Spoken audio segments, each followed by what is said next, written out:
A good name is better than precious ointment, and the day of death better than the day of one's birth. It is better to go to the house of mourning than go to the house of feasting. For that is the end of all men, and the living will lay it to his heart. Sorrow is better than laughter, for by the sadness of the countenance the heart is made better. The heart of the wise is in the house of the mourning, but the heart of fools is in the house of mirth. Better to hear the rebuke of the wise than for a man to hear the song of fools. For as the crackling of thorns under a pot, so is the laughter of the fool. This also is vanity. Surely oppression maketh a wise man mad, and a gift destroyeth the heart. Better is the end of a thing than the beginning thereof, and the patient in spirit is better than the proud in spirit. Be not hasty in thy spirit to be angry, for anger resteth in the bosoms of fools. Say not thou, what is the cause that the former days were better than these? For thou dost not inquire wisely concerning this. Wisdom is good with inheritance, and by it there is profit to them that see the sun. For wisdom is a defense, and money is a defense. But the excellency of knowledge is that wisdom giveth life to them that have it. Consider the work of the I Am. For who can make that straight which hath been made crooked? In the day of prosperity be joyful, but in the day of adversity consider. The I Am has set the one over against the other, to the end that man should find nothing after him. Ecclesiastes chapter 7 verses 1 through 14. Deliver me from the hands of evil spirits who have swayed over the thoughts of men's hearts, and let them not lead me astray from thee, my God. Establish thou me in my seed, that we go not astray henceforth and forever. That's Jubilees chapter 12 and verse 20. Yes, good morning, good afternoon, good evening. You're walking with Mr. Clay, and I'm Mr. Clay, and we're in the book of Job chapter 10. Yes, we see where Job had answered Bildad. Bildad had accused Job of being wicked, or that he had sinned before God. Yes, Job, before he discovered who the I Am was, yes, surely he had sinned, but to turn away from one's wickedness, God will not remember the wickedness that you have done. See, it's not that we really have to really understand by the things that are being done in this time. If you go by the translations of the translators, you are halfway there, I'll put it that way, almost there. But you have to go into not reading in between the lines, but looking at what they do. Look at what they do. What kind of people are God talking to? Is the I Am talking to? Who are they? What kind of mentality or mindset do they have? These things, and you will figure out things, or the I Am will help you figure out things even the more.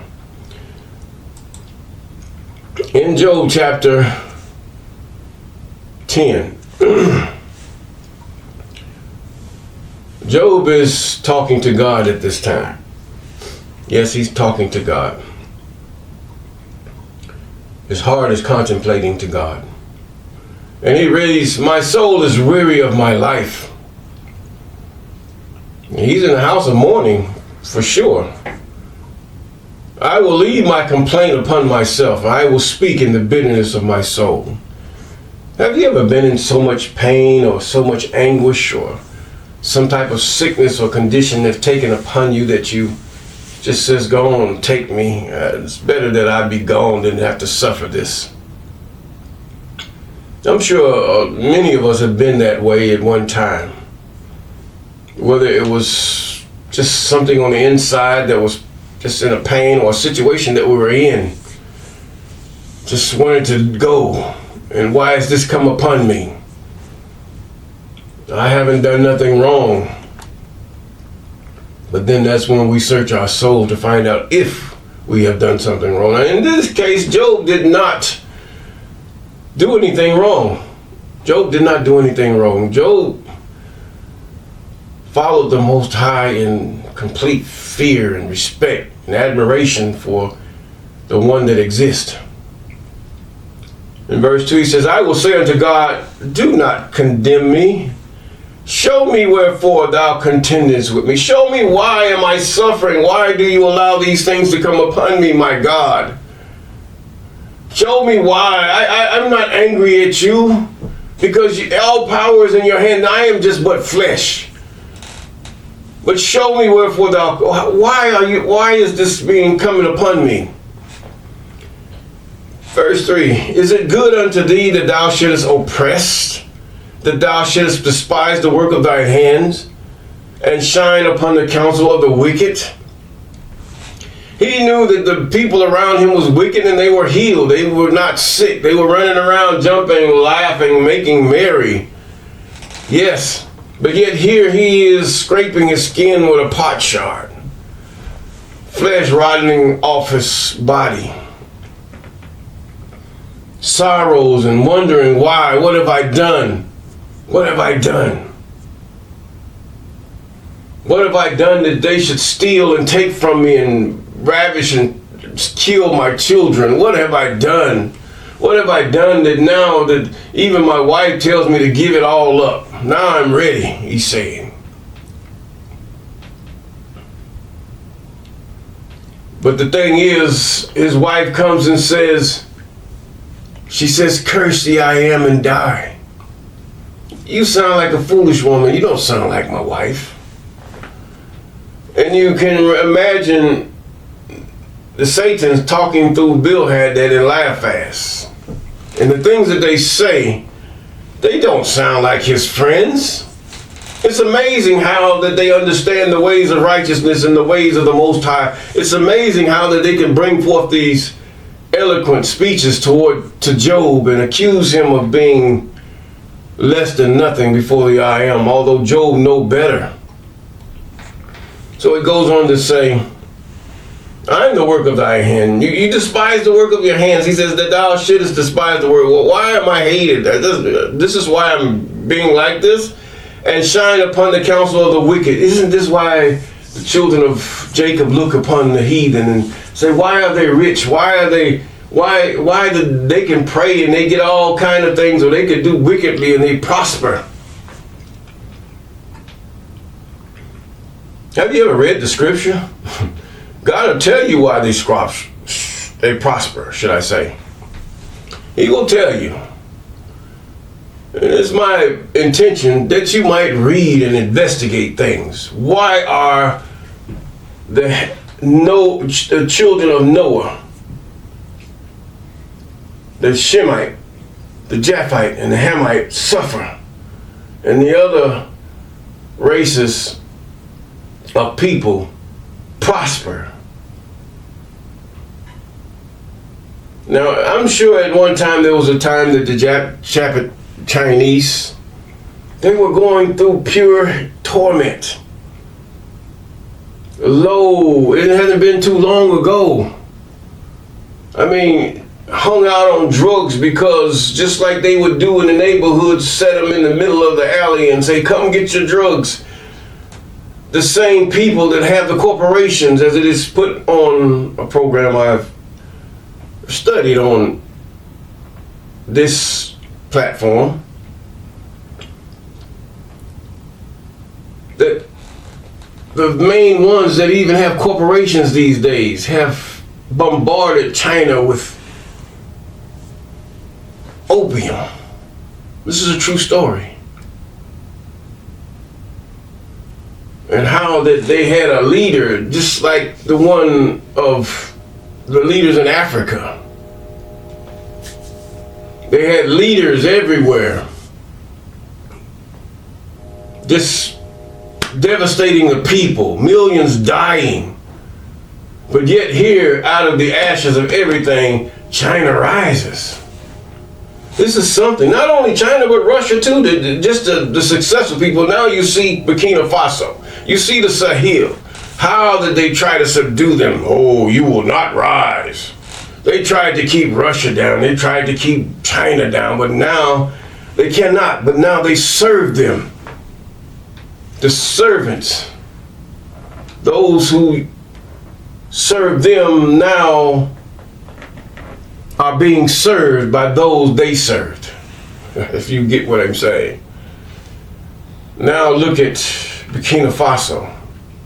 You're not gonna get, I don't care what nation you get, you're not gonna get anywhere unless you take it. You're not gonna go anywhere. You're not gonna advance. You're not gonna progress unless you take it by force. Unless you tell them, no, we're not going to go that way. We're going our way. But nevertheless, verse 4, hast thine eyes of flesh? He's asking God. Or seest thou as a man seeth? Are thy days are the days of man? I don't know you in the respect of really who or what you consist of, O Holy One. I don't know. Are thy years as man days, that thou inquirest after my iniquity and searchest after my sin? In other words, you're omnipotent, you're the eternal, you're one that sees beyond flesh, stone, rock, fire, electricity, anything that can blind a man.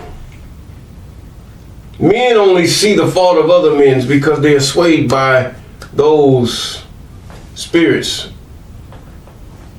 who are evil.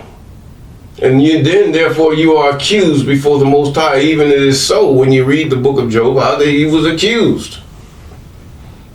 Job ain't nothing. He gonna, as soon as this happened, flesh for flesh, he's gonna turn against you, God. He's gonna turn against you. Okay, you say he will. I know his heart. Because what? God knows the intentions of Job's heart. See, deep down inside, it don't even have to be that deep. You know what you intend to do. You know why you talking to that lady or that married woman over there. You know why you being so nice, lady, to that man who's married, or even if they're not married, to the point where you want to get them in a situation, whether it's male or female. You know why deep in your heart. If you acknowledge yourself all your ways before the I am, the I am will direct your path. Yes, that will happen. He says that thou inquirest after my iniquity and searchest after my sin. But God says, I will not remember your sin no more when you turn away, when the wicked will forsake his wickedness and do that which is right. I will not remember his sin. This is what God says. This is the whole essence of repentance, period. Stop! Don't do it. Thou knowest that I am not wicked, and that there is none that can deliver out of thine hand. I have no power over you, Most High, Most Holy One. I have no power over you. You are the one that can kill and make alive. You wound, and you are he that can heal. No one can escape your hand of power. You are he that lives forever, or the one that lives forever.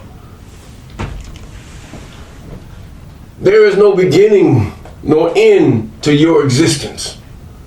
Who am I? Is what he's saying. Verse 8. Thine hands have made me and fashioned me together and round about, yet thou dost destroy me. You made me through Adam, from the dust of the ground. Then on the 8th day you made Eve out of Adam's DNA. I don't know why the translator says bones and this and that, but that's what they translated, period. Do you believe everything the translators put in these books? Yeah, they tried the best they could. But then some of them were very wicked. And some of them have revisited these things that you can't even find a true translation. Even if you read the Gies Bible, there is still flaw there because they have the New Testament in it. And these things come still from Rome. You think the Ethiopian Bible was just one of the first Bibles written, but the fact is that it's still translated after Rome, period. Greek. And then you have Latin. Yes, you do. You have Latin. So it's still flaws there, although it is better because it includes all the books. And then have you ever noticed how they came back later and said, we found the Dead Sea Scrolls been there. It's really sad state of affairs. How the people can lie and then say, praise God anyway. Now in verse 8, he says, thou hast fashioned me and made me. He's talking about, you told Adam and Eve to bear fruit after their kind. This is what you told. Woman, you don't make children. Man, you don't make children. This is part of how God fashioned you. As he fashioned a monkey or a gorilla or a roach or whatever, you copulate and you multiply after your kind. This is what you do. This is the way your body is designed to do this. It's nothing you do of your own self. All you have to do is copulate. Your body knows to do the rest. Period. This is how the Most High designed it. He says now in verse 9, remember, I beseech thee, or I ask thee, I beg thee, that thou hast made me as the clay. He understands this. And wilt thou bring me into the dust again? We're going to the dust again either way. What he's saying right here, by this way that I am going to the dust, you bring me back to the dust again into shame? Remember, verse 10, hast thou not poured me out as milk and curdled me like cheese?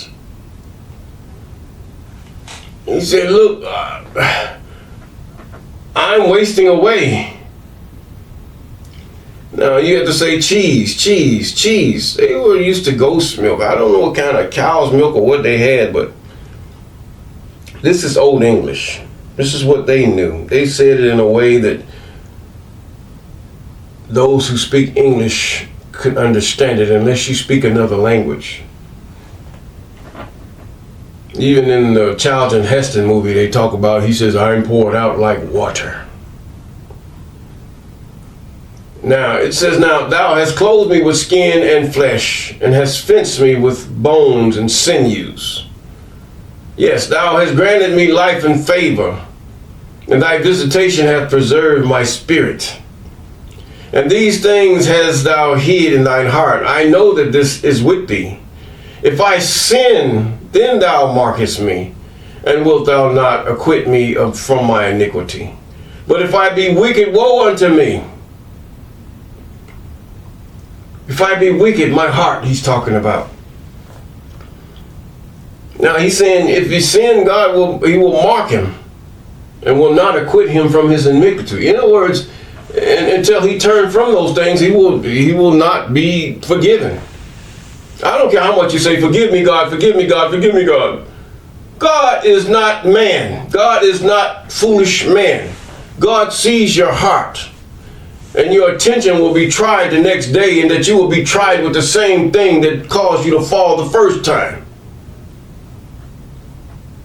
And there your heart stands still in wickedness, because you will not turn away. In your heart you have not turned away from whatever it caused you to sin. Whether you're a murderer or a bigot or a racist or one who steals or adulterer or should I say feminine or everything. God has it all. He knows.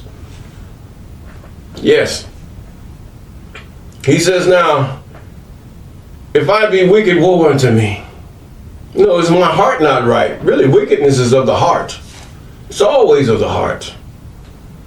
If I be righteous, yet will I not lift up my head. I am full of confusion. I don't know why I'm going through what I did the best I could. I don't know. Therefore I see thou mine affliction. For it increases, thou huntest me as a fierce lion, and again thou showest thyself marvelous upon me. Yes, marvelous upon me. I mean, your praise, your glory, your beauty, O God, is just showing. Thou renewest thy witnesses against me. He don't know, that's not the Most High talking.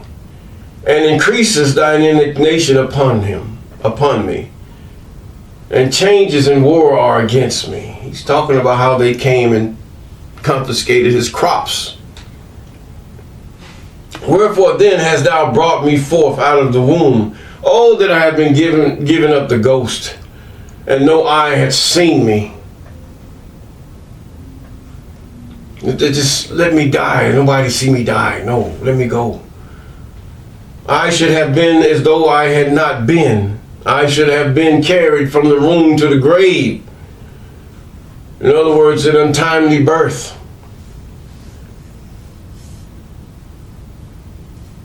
That child that have died from the womb, it devastates the parent, yes. But maybe you might want to look at it a different way. Why did God allow this? How did God allow this? Why would God allow such a thing to happen? Was it for you? Who are you? Who designed the body? Who designed? Most women are coming as though they created man. Yes, you were responsible for bringing forth a child, but you did not create that child. That child was born by divine order, and that if you copulate, a child gonna come forth. Period. That's what's gonna happen. Unless something unforeseen is wrong with you or the man, a child is gonna come forth, whether you do it lawfully, legally, or you have done it a way that is not right.